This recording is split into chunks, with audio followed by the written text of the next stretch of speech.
वाराणसी महाकुंभ के समापन के बाद अखाड़ों के साधु संतों ने देवाधिदेव महादेव की नगरी में अपनी धुनी रमाए हैं। काशी में श्री पंचायती अखाड़ा महानिर्वाणी के साधु संत पंचकोश यात्रा पर निकले। महाशिवरात्रि पर बाबा काशी विश्वनाथ धाम में दर्शन के बाद अतरग्रही और पंचकोश की यात्रा पर निकले। आज से शुरू हुए पंचकोश की यात्रा अगले 9 मार्च तक चलेगी, जो पंचकोश में पड़ने वाले 5 पड़ाव पर रुकेंगे। पंचकोश के मार्ग पर पड़ने वाले कदमेश्वर महादेव, भीमचंडी, रामेश्वर महादेव, पांचों पांडवा और कपिल धारा पर रुकेंगे। सैकड़ों की संख्या में निकले साधु संत के हर हर महादेव के उद्घोष से पूरा गंगा घाट गुंजायमान हो रहा। देखिए, होली खुशियों का और हमारे सनातन धर्म में होली का अपना एक विशेष महत्व है, जिसमें खुशियों के सभी रंग शामिल होते हैं और हम सब सनातनी एक होकर के उस होली के महान पर्व को मनाते हैं। अपनी अपनी संस्कृति है, अपनी अपनी सभ्यता है, अपना धर्म है, हमें उस पर गर्व है और हर किसी को अपने अपने उस पर गर्व होना ही चाहिए। तो मैं यही कहना चाहूँगा इसमें कि सबको अपने अपने हिसाब से अपने पर्व मनाने चाहिए और दूसरों के पर्वों में दखलंदाजी करने के लिए कोई भी ना आए, है ना?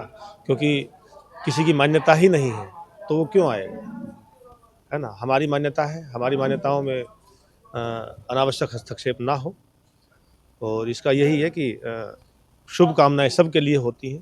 पूरे विश्व का कल्याण हो, सभी स्वस्थ निरोग हो, पूरी धरा हरी भरी हो, समय पे बादल बरसें, है ना? सारी नदियां साफ सुथरी हो, सारा जीव जगत उल्लासपूर्ण जीवन जिए। ये तो हमारी शुभकामना सनातन परंपरा की है ही है।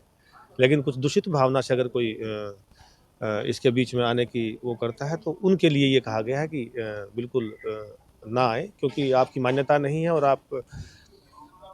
आपके ऐसा करने से आपके धर्म, आपके उस संप्रदाय के हिसाब से भी, आपके पंथ के हिसाब से भी कोई विशेष महत्व इसमें नहीं दिखाया गया है। तो आप जब आप श्रद्धावान नहीं है तो आप क्यों आएंगे? अगर आप श्रद्धावान तो आप तभी होंगे जब आपका धर्म आपको अनुमति देता है। महाराज जी, पंचकोश यात्रा निकल रही है, काशी की परिक्रमा भी कह सकते हैं। क्या कुछ प्लान है और कौन कौन लोग इसमें शामिल होने वाले हैं? भारत की एक प्राचीन परंपरा रही है देव यात्राओं की। उसमें श्री पंचायती अखाड़ा महानिर्वाणी के इष्ट देवता भगवान कपिल महामुनि जी के आशीर्वाद से पूर्ण कुंभ मेला 2025 जो प्रयाग में पूर्ण हुआ, उसके बाद श्री पंचायती अखाड़ा महानिर्वाणी के पंच परमेश्वर के सभी श्री महंत सचिवगण, सभी महात्मा वहाँ से आते हैं काशी जी। भगवान विश्वनाथ का अभिषेक होता है शिवरात्रि को। उसके बाद में पंचकोशी यात्रा का एक प्राचीन परंपरा है और उसी का पालन करते हुए आज ये 5 मार्च को भगवान कपिल महामुनि जी का अभिषेक करके हम सब लोग यहाँ से मणिकर्णिका घाट जाएंगे। वहाँ से भगवान विश्वनाथ का दर्शन करेंगे। ज्ञानव्यापी कूप में जो हमारे यहाँ एक परंपरा है प्रतिज्ञा की, वहाँ प्रतिज्ञा करके संकल्प लेंगे।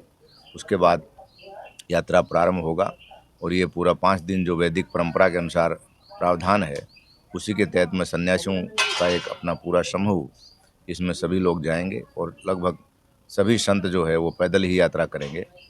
क्योंकि भारत की एक ऐसी नगरी है काशी, जिसका अपने आप में एक ऐतिहासिक महत्व है। कहते हैं काशी एक ऐसी नगरी है जो प्रलय में भी नष्ट नहीं होती है, जो भगवान शिव के त्रिशूल पर बसी हुई है और सन्यासी सब शिव का ही अंश हैं।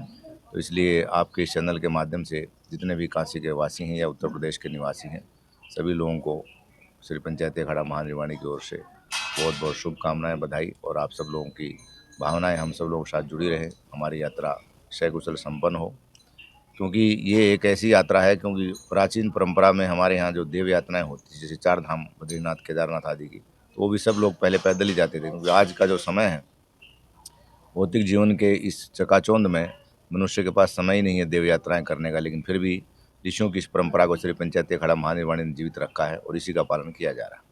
गुरु जी, ऋषियों की